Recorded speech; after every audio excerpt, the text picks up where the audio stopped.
Recientemente visitaba la isla de Gran Canaria, invitada por la Plataforma Canaria de Solidaridad con los Pueblos, la destacada economista venezolana Pascualina Curcio.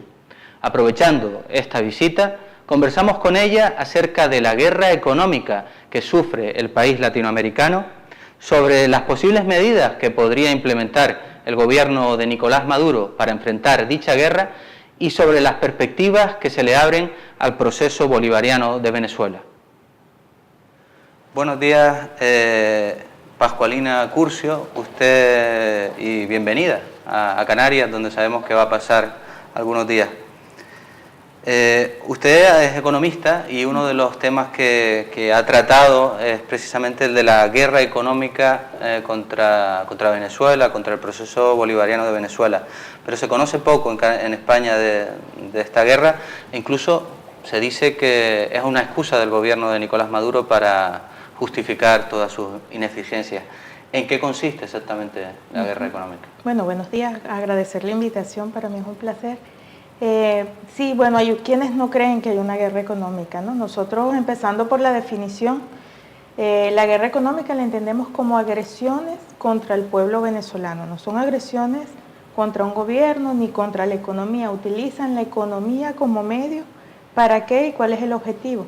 Generar una desestabilización social, malestar en la población e incidir sobre las preferencias electorales y socavar el apoyo a la revolución bolivariana, ¿no? Así definimos guerra económica. Nosotros no es un término nuevo, es un término incluso utilizado históricamente cuando fue el caso de Salvador Allende en Chile. Ya en los documentos desclasificados, Kissinger le decía a Nixon que estaban propiciando una guerra económica, es decir, no son términos nuevos. Ahora, parte de lo que nosotros hemos ido estudiando es cuáles son esos mecanismos de la guerra económica, cómo lo han hecho, cómo han querido desestabilizar socialmente, cómo han distorsionado los mercados para generar para incidir sobre las preferencias políticas, y allí, bueno, hemos identificado 3 mecanismos de esta guerra económica, ¿no? Uno de ellos, y que lo hemos hecho con datos, gráficos, mostrarlo, ¿no? Un poco para sustentar y con argumentos para mostrar rigurosamente y científicamente que estamos en el marco de esta guerra. Uno de ellos es un desabastecimiento de bienes esenciales, una escasez de bienes esenciales, pero no es cualquier escasez, es una escasez programada y selectiva. Entonces, por ejemplo, ¿no? Más allá de los datos, en Venezuela estos 5 años, porque hay que ubicar esta guerra económica sobre todo desde el año 2013, en estos 4 o 5 años casi, han faltado en Venezuela algunos productos que han generado colas y han generado la proliferación de mercados ilegales. ¿Por qué? Porque cuando un producto no está donde tiene que estar en el momento y en las cantidades suficientes y es un bien muy necesario, pues ¿qué hacemos las personas en general, no solamente los venezolanos? Pues tratamos de hacer una fila, esperar que el producto llegue y tratar de adquirir el producto. Y si no está el producto, como es un bien muy necesario, hay un incentivo para pagar más en un mercado ilegal. Eso lo dice la teoría económica. Ahora, en Venezuela no han faltado durante estos 4 o 5 años ni la fruta, ni las verduras, ni las hortalizas, que son productos alimenticios que producen, que siembran, que cosechan pequeños productores del campo, campesinos, con poca capacidad financiera, pero muchos. Ellos han logrado abastecer de bienes de estos productos al mercado. Pero, por ejemplo, ¿qué ha faltado? Ha faltado la harina de maíz precocida, que es un bien el primer alimento que más consumimos los venezolanos es la harina, por la arepa. Ahora, es difícil conseguir la harina. El arroz, la pasta, el aceite, las leguminosas, las lentejas, por ejemplo, es difícil conseguirlas. Ahora, ¿qué característica tienen estos bienes, a diferencia de las frutas y las verduras? Que son producidas y distribuidas por por pocos productores que se constituyen en monopolios y que tienen el poder de cartelizarse. Por ejemplo, la harina de maíz precocida en Venezuela está en manos de la producción y distribución de 2 grandes empresas que tienen el 80% del mercado, con mucha capacidad financiera, empresas transnacionales. Entonces, ¿qué ocurre? Que estas empresas, si nosotros estuviéramos de verdad en una crisis económica, consecuencia de las políticas, del modelo económico que se ha instaurado desde el 99, uno esperaría que más bien estuviesen faltando las frutas, las verduras y las hortalizas, porque son pequeños productores que no tienen capacidad de aguantar una crisis. Y sin embargo ellos se han abastecido. Ahora, estos otros productos que están faltando son grandes empresas que no los suministran. Cuando vamos más a profundidad a ver qué es lo que está pasando, pues nos damos cuenta que los bienes se producen, no es un problema de la producción. Ninguna empresa en Venezuela, de estas que producen bienes que están escaseando, te coloqué el ejemplo de los alimentos, pero también algunos medicamentos y productos de higiene, ninguna ha dicho que ha quebrado, que ha cerrado sus puertas, que ha tenido pérdidas. Es más, en sus informes anuales, por ejemplo, el caso de medicamentos, colocan allí que no han tenido pérdidas operativas. Entonces, ¿qué es lo que está pasando? Hay una producción y el mecanismo que han utilizado para generar estas colas, proliferar estos mercados ilegales y por lo tanto incidir sobre las preferencias políticas es alterar los mecanismos de distribución. Lo que producen no lo colocan en los mercados de forma regular, suficiente, de manera que el venezolano lo adquiera donde antes lo adquiría, ¿no? Entonces, ese ha sido uno de los mecanismos. Nosotros decimos que la guerra económica no va sola, está potenciada y amplificada por una guerra mediática y comunicacional. ¿En qué sentido y cómo funciona esto? Se generan estas condiciones reales, de hecho, porque de hecho es difícil acceder a estos bienes, pero comunicacionalmente se desvía la responsabilidad de lo que ocurre y se culpa al modelo económico, al gobierno, cuando las causas están en otros ámbitos, ¿no? Pero bueno,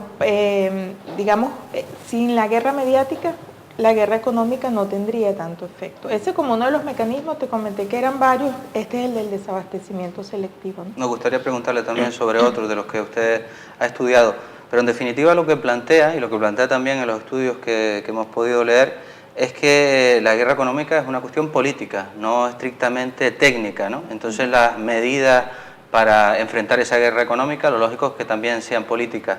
¿Qué medidas puede adoptar? ¿Ha adoptado el gobierno? ¿Se plantea adoptar? ¿Cuál piensa usted que se podrían adoptar? Porque desde la izquierda, incluso desde el movimiento bolivariano, hay sectores que se plantean cómo se puede enfrentar a largo plazo la guerra económica si son nuestros enemigos, por ejemplo, quienes tienen el control de la importación y de la distribución de alimentos. ¿No tendría que tomar eso en sus manos por el gobierno o los movimientos populares o quien fuera? Sí, bueno, justamente lo que está detrás es una intencionalidad política, ¿no? Nosotros hemos dicho que si fuese económica, si fuese técnica, realmente sería relativamente sencillo resolverlo, porque sería, digamos, el gobierno con estas empresas responsables de la producción de estos bienes, y bueno, sentarse y decir cuánto cuesta producir, qué requieres, etcétera, para que abastezca.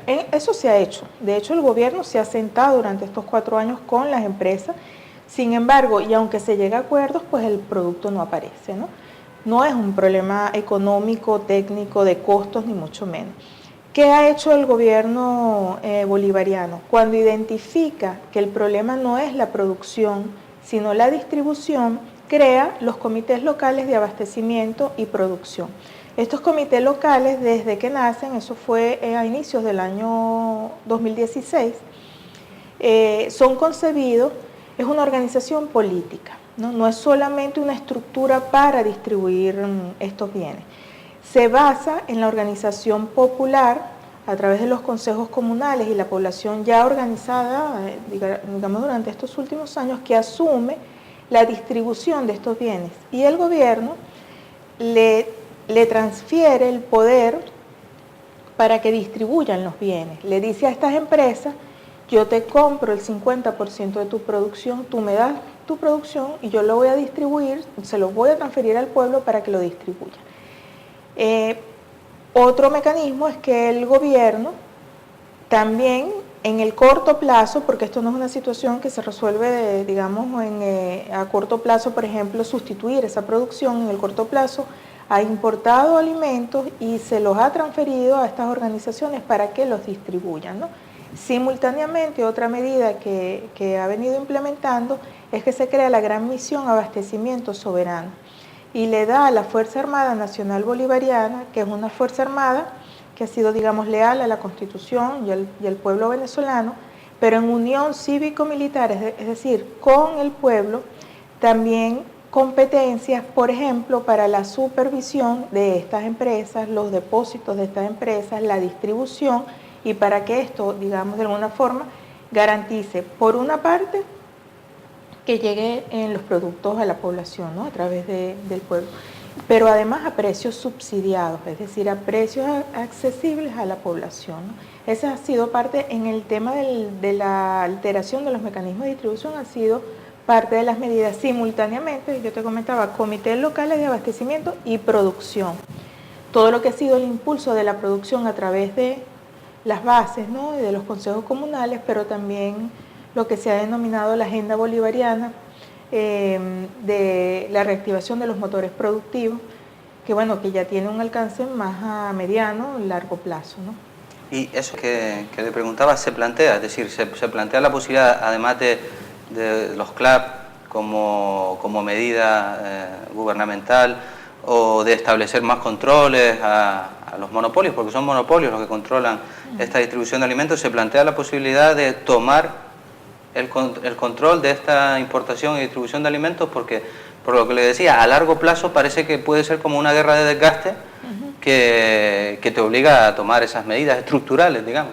Sí, bueno, el gobierno, digamos, ha venido sustituyendo las importaciones, porque además hay una ventaja que tiene el gobierno venezolano, y es que las divisas que ingresan a Venezuela, en un 95% es por concepto de petróleo. Las divisas son del Estado. En otro 4% son divisas que entran por el petróleo está nacionalizado, lo vende el Estado. En otro 4% son divisas que entran por minerales, hierro, etc. Y el sector privado en Venezuela, históricamente, solamente exporta el 1%, no genera divisas. ¿Por qué no la genera? Porque, bueno, el Estado históricamente le da a las divisas incluso una tasa preferencial. Es decir, la economía venezolana es vulnerable ante estos grandes monopolios que producen bienes esenciales. Estamos hablando de algunos alimentos, medicamentos y productos de higiene, pero tiene las divisas. Entonces, con esta posibilidad ha hecho las importaciones de manera directa para sustituir esta alteración de los mecanismos de distribución por parte de estas empresas. Otro de los mecanismos que usted ha señalado, incluso ha hablado como del arma más poderosa con el que se hace la guerra económica contra Venezuela, contra el proceso bolivariano, es la especulación con el dólar, con el tipo de cambio. Sabemos que incluso el gobierno da dólares a empresas a un tipo determinado, estas empresas importan, pero después al vender se vende con un tipo de cambio mucho mayor, es decir, lo cual supone que para la población pues, sus salarios puedan no alcanzar. Entonces, ¿tiene sentido que el gobierno continúe subsidiando a estas empresas? ¿No sería cuestión de que esas empresas hicieran ese negocio con su propio dinero, con sus propios fondos? Eso es parte de lo que está planteado ahorita, justamente, ¿no? Y además se marca en lo que se ha hablado de la superación del modelo rentista petrolero en Venezuela. O sea, superar el modelo rentista pasa porque a través del Estado, digamos, estas divisas del Estado no necesariamente vayan a estos grandes capitales. Nosotros siempre decimos, bueno, estos grandes capitales transnacionales, ¿cómo hacen cuando van a un país que no tiene petróleo? Llevan sus capitales, no captan las divisas que vienen por un concepto de petróleo en nuestro caso, ¿no? Son un poco para explicar el mecanismo y por qué decimos que es el arma más poderosa en el marco de esta guerra económica, ¿no? Porque genera inflación. Y como tú sabes, la inflación afecta a la clase trabajadora, a los que vivimos de un salario, que además somos más del 90% de la población ocupada. A medida que incrementan los precios, por más que haya un ajuste de los salarios, pues siempre va a haber un deterioro del poder adquisitivo. Ahora, ¿cómo están haciendo para inducir la inflación a niveles? Además, una inflación que estuvo controlada desde el año 99 hasta el 2013. A partir del 2013 empiezan a incrementar los precios de manera desproporcionada y muy rápida. ¿Cómo lo hacen? Desde el año 2003, el gobierno, entonces presidente Chávez, establece un control cambiario. ¿Por qué lo establece? Porque las divisas son del Estado, es decir, las administra el Estado, pero son de todos los venezolanos. antes del 2003, esas divisas estaban colocadas en las casas de cambio, en los bancos, y los grandes capitales pues compraban las divisas y las dejaban fuera. Cuando llega el presidente Chávez dice, no, ya va, estas divisas son del Estado, vamos a asignarlas con criterios que tributen a un plan de desarrollo que realmente llegue a toda la población. Entre otras cosas, ese control ha permitido que en menos de 15 años se haya disminuido 50% la pobreza en Venezuela. Venezuela en el año 99, cuando comienza Chávez, era casi 60%. Ahora estamos en niveles menores al 20%. La pobreza extrema por debajo del 4%. ¿Por qué? Porque esos recursos que antes se iban están permeando la economía por distintas vías, ¿no? Por eso el control cambiario. Yo estoy haciendo esta introducción un poco para entender cómo se ha movido con este mecanismo. Cuando surge un control cambiario, aparece un mercado ilegal, que siempre ha existido, un mercado ilegal de la moneda. Y siempre ha existido, pero la brecha entre el valor de la moneda en ese mercado ilegal y el tipo de cambio oficial ha sido mínimo hasta el año 2013. Y comenzamos a ver una diferencia cada vez mayor. ¿Cómo se explica esa diferencia? No es porque ese sea el valor de la moneda, es porque en portales web han ido posicionando una página donde van diciendo cuál es el supuesto valor de la moneda. Entonces, para que tengas una idea, el tipo de cambio oficial ahorita, hay dos tipos de cambio oficial, 10 bolívares para alimentos, medicamentos, que asigna el Estado a estas empresas, y 3.000 bolívares para el resto de los sectores. El tipo de cambio en el mercado ilegal cerró ayer, es decir, lo marcaron ayer, mejor dicho, en 65.000 bolívares. Entonces ve la diferencia entre 3.000 y 65.000. ¿Qué ocurre? Que los bienes en Venezuela, los productos, el precio en bolívares se marca usando como referencia el tipo de cambio. Y el tipo de cambio más alto. Es decir, si un importador recibió del gobierno una divisa, 3.000 bolívares, para importar un neumático, y el neumático le costó $100 fuera, y lo tiene que convertir en bolívares, él no va a hacer 100 por 3.000. Él hace 100 por 65.000. Eso hace que se muevan todas las estructuras de costo e incrementen los precios en la economía. Entonces, están induciendo la inflación por la vía de la manipulación de ese tipo de cambio ilegal. Es un arma muy poderosa, ¿por qué? Porque primero esa página web reside en Miami, ¿no? Legalmente no ha sido posible cerrarla y técnicamente tampoco, porque se cierra por un lado y aparece por otro. No hay medidas económicas que puedan resolverlo, es decir, el gobierno puede decir, está bien, voy a cerrar la brecha y entonces voy a decir que la moneda, que no es el valor de la moneda, es 65.000, 64.999. Bueno, mañana aparece este tipo de cambio legal muchísimo más alto, ¿no? Es decir, no es un mecanismo que permite resolverlo. Es un arma muy poderosa. ¿Cuáles son los efectos? El deterioro del salario real, pero también incide, por ejemplo, sobre el desempeño del gobierno, porque un gobierno que tiene un presupuesto de gasto que se hace en diciembre para todo el año siguiente, para 12 meses, ante esos niveles de inflación, pues lo que presupuestó para 12 meses no le alcanza para 2 o 3 meses. Tiene un efecto sobre la contracción de la economía, porque entonces en los hogares, si tú tienes un salario real y cada vez te alcanza menos, pues tú estableces prioridades. Tú dices, primero alimentos, transporte, medicamentos, y dejas de comprar una cantidad de cosas. Todo lo que dejas de comprar hace que los que producen eso pues cierren sus empresas, se genera desempleo, etcétera, ¿no? Digamos, es un arma muy poderosa. Pero entonces plantea que no se plantea ninguna posibilidad de acabar con esa situación, o acabar, si entendí bien, ¿no hay solución para eso? Bueno, hay propuestas que se han estado trabajando y que incluso tienen que ver un poco con tu pregunta, porque por ejemplo el gobierno tiene que seguir dándole divisas a estas empresas a tasa preferencial. El presidente Maduro anunció en estos días la creación de casas de cambio, donde los particulares puedan comprar y vender sus divisas y no necesariamente por la vía del gobierno, ¿no? A tasa preferencial. Eso pudiese ser un mecanismo en la medida en que los grandes capitales, al tener que acudir a este mercado cambiario, que es solo de particulares, donde el Estado no coloca divisas, pues es un mercado cambiario que además está muy relacionado con el mercado ilegal, ¿no? Por la vía de las expectativas. ¿Qué ocurriría?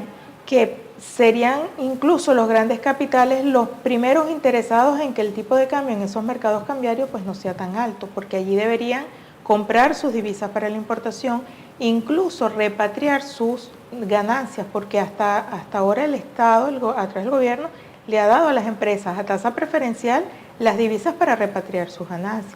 Entonces, en la medida en que sus transacciones las tienen que hacer por esa vía, pues pudiese ser un mecanismo para disminuir la presión de ese mercado ilegal, que ahora está afectando a todos los venezolanos, clase trabajadora, pero no está afectando a las grandes empresas, como tú decías. Bueno, de repente una empresa compra 3.000 y ya lo coloca 60.000, ya por allí, digamos, esa brecha le permite tener una ganancia, ¿no?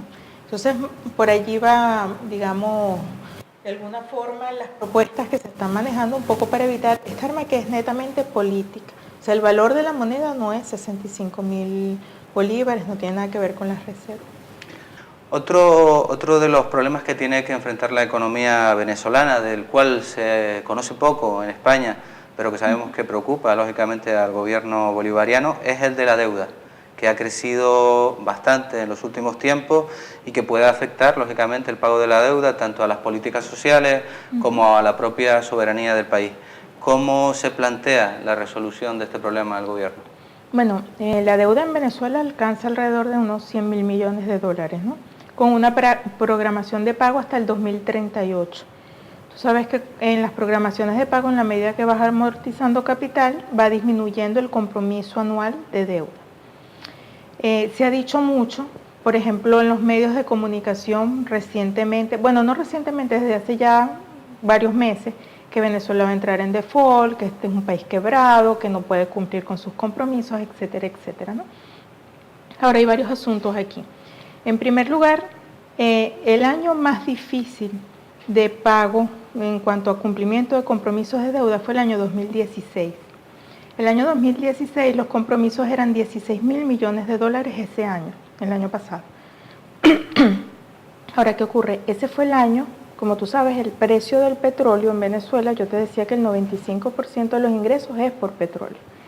Desde hace 3 años ha venido disminuyendo el precio del petróleo. El precio más bajo fue en el 2016, que llegó a $20 por barril.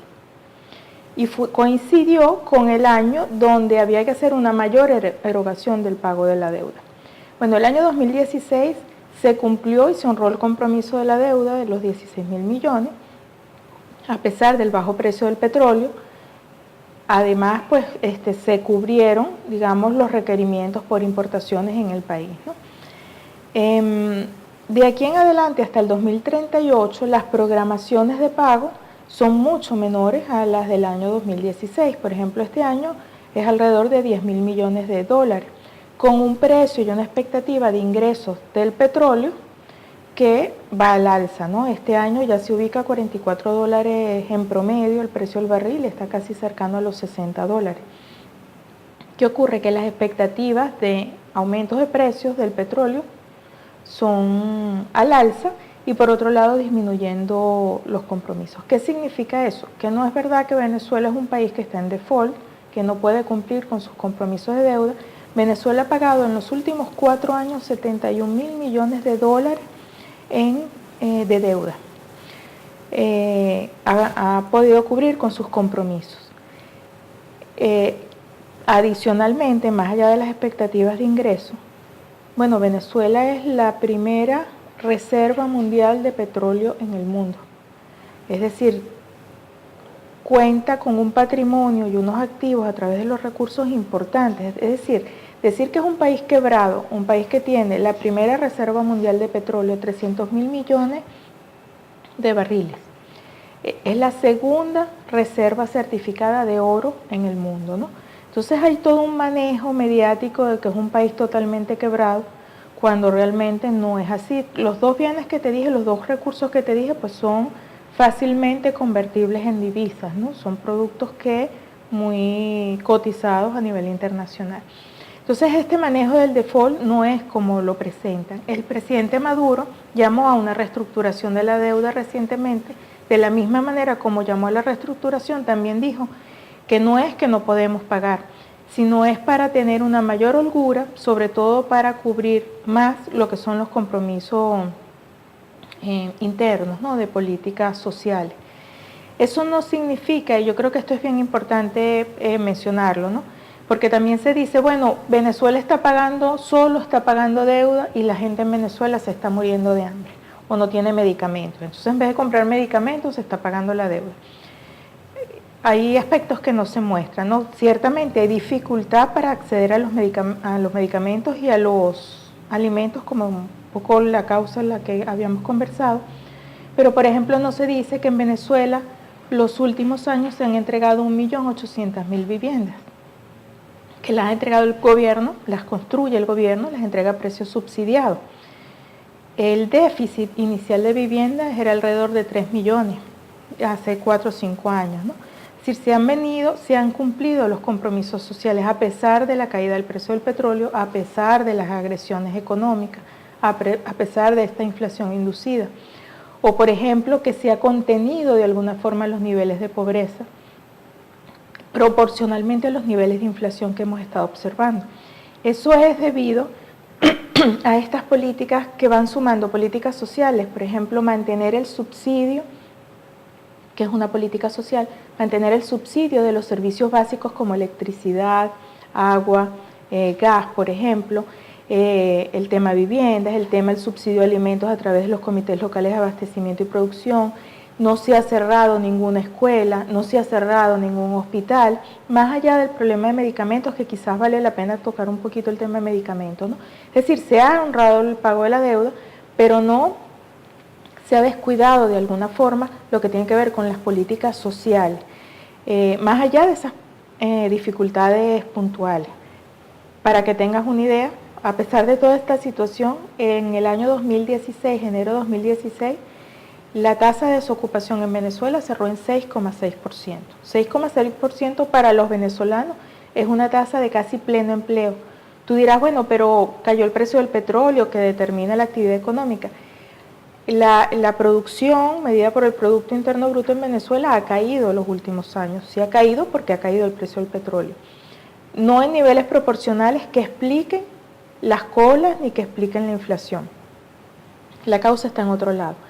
Pero esos niveles de producción que tenemos los últimos 4 años, a pesar de esa caída, siguen estando relativamente, en términos per cápita, relativamente 9% por encima de los últimos 30 años, que es coherente con las tasas de desocupación que te estoy diciendo.